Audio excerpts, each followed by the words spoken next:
Bagong nagpapatibok ngayon sa puso ni Kylie Padilla ating kilalanin, totoo nga bang siya ang unang nagloko sa relasyon nila ng kanyang ex-husband na si Aljur Abrenica? Samot-saring issue na naman ang lumalabas ngayon sa social media, at hindi nakaligtas sa mga netizens ang pag-share ni Kylie Padilla tungkol sa lalaking nagpapatibok ng puso niya ngayon, at ito ay isang tattoo artist.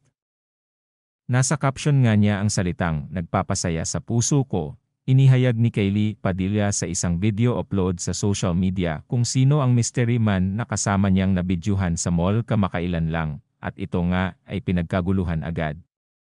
Sa pagbahagi nga na ito ni Kylie Padilla ng kanyang bagong rumored boyfriend, sinabayan naman ito ng mga negative at positive comments ng mga netizens para sa kanya. Sabi ng nakararami ay matagal nang sila ng tattoo artist na ito, at ngayon lang niya ito inamin sa madla.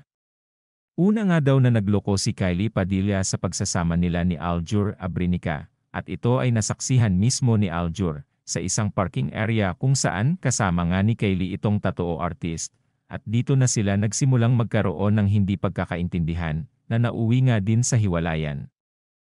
Dagdag pa ng ilan ay walang ginawa si Aljur na pwedeng ikasira ng relasyon nila kung hindi ito sinimulan ni Kylie. Pero hindi gumawa ng issue si Aljur para masira ang tingin ng mga tao kay Kylie, dahil nga sa ina pa din ito ng mga anak niya, at naging masaya naman din ang pagsasama nila nung sila pa nga nito.